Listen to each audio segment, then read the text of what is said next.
अस्सलाम वालेकुम जी। मैं Nasir Mahmood Gateway Isles and study abroad की तरफ से एक नए टॉपिक के साथ आपकी खिदमत में हाज़िर हूँ। और आज की वीडियो का टॉपिक हमारा तुर्की विज़िट वीज़ा है।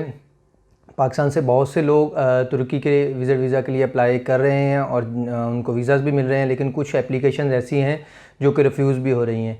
आज की वीडियो में हम इन्हीं चीज़ों को डिस्कस करेंगे। एक तो हम देखेंगे किस तरह के डॉक्यूमेंट्स चाहिए हैं वीज़ा अप्लाई करने के लिए, और फिर ये कि किस तरह की एप्लीकेशंस अप्रूव हो रही हैं और किस तरह की एप्लीकेशन रिफ्यूज़ हो रही हैं, और किस तरह से वीज़ा फ़ाइल करना चाहिए। तो before starting video I would like to request you to कि आप सब लोग हमारा चैनल सब्सक्राइब कर लें ताकि हमारी आने वाली वीडियोज़ आपको बआसानी मिलती रहें। Let's move to the topic.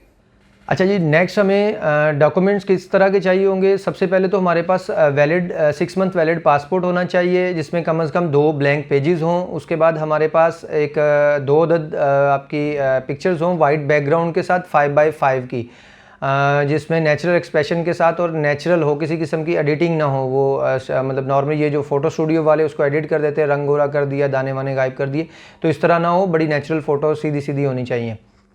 उसके बाद जो हमें नेक्स्ट रिक्वायरमेंट होगा वो पोलियो सर्टिफिकेट है।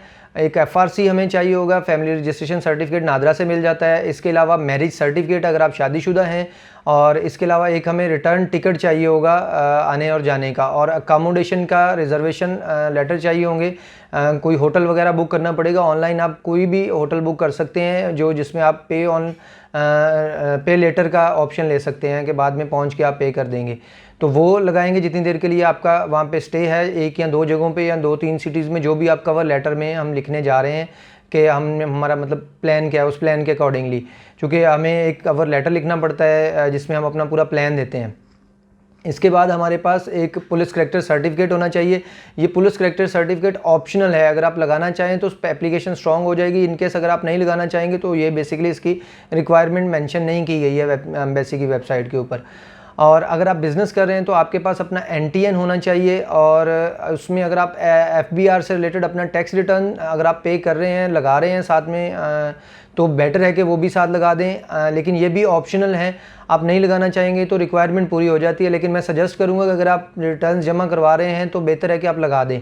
और अगर आपके जो बैंक स्टेटमेंट है वो यहाँ पे कम से कम 3 माह और की चाहिए होगी, लेकिन अगर आपकी 6 माह पुरानी भी है तो बेटर है कि आप 6 मंथ ओल्ड लगा दें। मिनिमम रिक्वायरमेंट 3 मंथ्स की होगी। और नेक्स्ट जो हमें इसमें चाहिए होगा बैंक मेंटेनेंस सर्टिफिकेट है। ये भी आप अपने बैंक मैनेजर के पास जाएंगे तो वो आपको दे देंगे। अच्छा, अगर आप बिज़नेस कर रहे हैं तो आप अपनी कंपनी स्टेटमेंट के साथ अपना पर्सनल स्टेटमेंट भी लगाएंगे। अगर आप जॉब कर रहे हैं तो आप अपना पर्सनल स्टेटमेंट लगाएंगे, और कम से कम जो बैंक में अमाउंट होनी चाहिए वो 5 लाख रुपए होनी चाहिए। अगर ज़्यादा हो जाए तो ज़्यादा अच्छा है, लेकिन मिनिमम इतना रिक्वायरमेंट ज़रूरी है। इसके अलावा अगर आप जॉब होल्डर हैं तो हमें 3 सैलरी स्लिप्स भी लगानी पड़ेंगी इनकी, जो कंपनी की तरफ से मिल रही हैं। और देन आप एक कंपनी की तरफ से एक लेटर लिखा जाएगा जिसमें मतलब कह लें कि आपके एक्सपीरियंस का जिक्र होगा, आपकी पे वगैरह का बारे में होगा, आपकी जॉब डिस्क्रिप्शन होगी, और एंड में उसमें एक रिक्वेस्ट डाली जाएगी कि किस वजह से हम ये मतलब वो आपको ये लेटर दे रहे हैं, जिसमें फॉर एग्जांपल एंड में एक सेंटेंस होगा, this letter is issued on the specific request of mister ABC for his trip to visit visa to Turkey. इस तरह का मतलब हम सेंटेंस उसमें लिख सकते हैं एंड में। और अगर हम बिज़नेस हैं तो हम अपने बिज़नेस लेटर हेड के बिज़नेस कर रहे हैं तो हम अपने बिज़नेस लेटर हेड के ऊपर एक रिक्वेस्ट लिखेंगे, जिसमें हम मतलब कह लें कि अपना पूरा प्लान लिखेंगे कि हम हमारा टूर प्लान क्या, हम तुर्की में कहाँ कहाँ पे जाएंगे, किस तरह की चीज़ों को के विज़िट के लिए जाएंगे,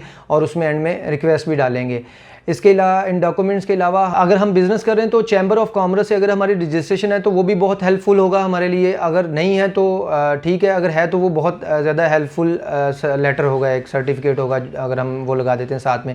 इसके अलावा हमारे पास एक इंश्योरेंस भी होनी चाहिए। ये नॉर्मली ट्रैवल एजेंट किसी से भी हम बोलेंगे तो वो आपको करके दे देंगे। एम्बेसी की जो फ़ीस है आजकल के टाइम पे वो 17,500 है। इससे पहले थोड़ी कम थी और फ्यूचर में माइट भी चेंज हो जाए, लेकिन फ़िलहाल 17,500 है। और ये जब सारे डॉक्यूमेंट्स हमारे पास पूरे हो जाएंगे तो हम ओरिजिनल शेप में इनको एक फ़ाइल की शेप में बना लेंगे, रख लेंगे, और हम इनको लेके अपॉइंटमेंट लेनी पड़ेगी हमें VFS FedEx से, और अपॉइंटमेंट वाले दिन जाके हम वहाँ पे अपने ये डॉक्यूमेंट सबमिट करके आएंगे। और उसके बाद एक इंटरव्यू भी एक्सपेक्टेड है कि आपसे एम्बेसी का कोई भी बंदा मतलब कह लें कि आपके साथ इंटरव्यू कॉल कर सकता है और आपसे रीज़न पूछ सकता है कि भाई आपने एप्लीकेशन दी है, क्या कर रहे हैं, कैसे कर रहे हैं, आपसे आपके रिलेटेड क्वेश्चंस हो सकते हैं। इवन वो बैंक वगैरह से भी इंक्वायरी करते हैं। अच्छा जी, अब हम देखते हैं कि नॉर्मली जो अगर आप ओवरऑल देखेंगे बहुत सारे लोगों को, जिन लोगों की एप्लीकेशन एक्सेप्ट हुई है या कुछ ऐसे लोग आपको मिलेंगे जिन लोगों की एप्लीकेशन रिफ्यूज़ हो रही हैं, तो उनमें कॉमन चीज़ जिन लोगों की एप्लीकेशन एक्सेप्ट हो रही है, एक तो उनकी बैंक स्टेटमेंट है। नॉर्मली लोग 6 मंथ की बैंक स्टेटमेंट लगा रहे हैं और उनमें ट्रांजैक्शंस भी होती हैं। फॉर एग्जांपल कुछ लोग कहते हैं कि हम बिज़नेस कर रहे हैं, लेकिन वो जो बैंक स्टेटमेंट लगा रहे होते हैं उसमें इशू ये होता है कि वो सडन अमाउंट होती है। फॉर एग्जांपल पिछले 3, 4, 5 माह से वो अकाउंट स्लीपिंग मोड में होता है या उसमें बड़ी छोटी सी ट्रांजैक्शंस होती हैं, लेकिन सडनली जब वीज़ा फाइल करना होता है 8, 10, 15 दिन पहले, वो उसमें 4, 5, 6 या 10 या 15 लाख रुपए भी रख लेते हैं। तो ऐसे ना हो, अगर आप बिज़नेस कर रहे हैं तो वो रूटीन में ट्रांजैक्शंस आ रही हों तो वो ज़्यादा बेटर है। उससे ज़्यादा पता चलता है कि आप एक रेगुलर बिज़नेस कर रहे हैं। और फिर अगर आप बिज़नेस कर रहे हैं और आपका एनटीएन बना है तो बेटर है आप टैक्स रिटर्न अगर दे रहे हैं तो वो और ज़्यादा स्ट्रॉन्ग कर रहे हैं। चैम्बर ऑफ कॉमर्स का लेटर इसमें आपकी बड़ी सपोर्ट करता है वीज़ा एप्लीकेशन अप्रूव होने में। और अगर आपकी कोई ट्रैवल हिस्ट्री है तो ये और केस को स्ट्रॉन्ग करती है। आल्दो के तुर्की फ्रेश पासपोर्ट होल्डर्स को भी विजिट वीज़ा दे देता है, लेकिन ये है कि अगर आपके पास कुछ इसमें किसी किस्म की ट्रैवल हिस्ट्री है तो वो थोड़ा सा और स्ट्रॉन्ग हो जाएगा केस। अच्छा, जो एप्लीकेशन रिफ्यूज़ हो रही हैं उनमें सबसे पहली चीज़ वो ये कि कुछ लोग जल्दी में डॉक्यूमेंट्स लगाते हैं और पूरे डॉक्यूमेंट्स नहीं करते हैं, उनको देखते नहीं हैं। जैसे फॉर एग्जांपल मैंने कुछ एप्लीकेशन देखी हैं जिन्होंने अपना प्लान पूरा ठीक से कवर लेटर के ऊपर नहीं लिखा हुआ है, या कुछ लोगों एक दो कैंडिडेट से मैं ऐसे से मिला हूँ जिन्होंने अपना होटल रिजर्वेशन नहीं करवाई थी। तो इसमें बेहतर है कि आप डॉक्यूमेंट्स को कंप्लीट करें। और बैंक स्टेटमेंट को मैं बार बार कह रहा हूँ, पहले भी हमने डिस्कस किया है, इसको बेटर है कि ज़्यादा अच्छे तरीके से किया जाए। और इसमें कुछ लोग कहते हैं कि प्रॉपर्टी वगैरह के लैंड के लीज एग्रीमेंट या इस तरह की चीज़ें कंपलसरी हैं।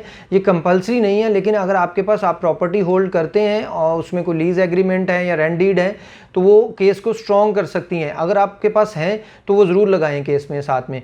और अगर आपके ज़्यादा बिजनेसेस हैं तो उनके भी एविडेंस साथ में दे दें। आपकी एफिलेशंस हैं, फॉर एग्जांपल आप बिज़नेस एक से ज़्यादा कर रहे हैं, कुछ लोग हैं जैसे मिसाल के तौर पे वो प्रॉपर्टी का काम कर रहे हैं, साथ में वो लोग कह लें कि कुछ और बिज़नेस में भी कहीं पे इन्वेस्ट किया हुआ है, तो वो उसका भी प्रूफ साथ में लगा देंगे। एक से ज़्यादा बिजनेसेस होंगे तो आपकी फाइनेंशियल टाइज स्ट्रॉन्ग हो जाएंगी।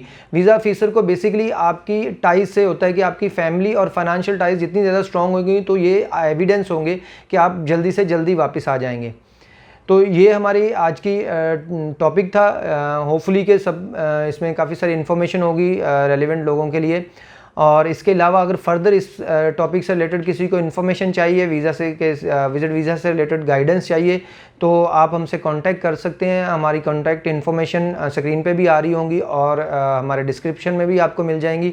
बाकी अल्लाह आप सबका हामी नासिर हो। अल्लाह हाफिज़।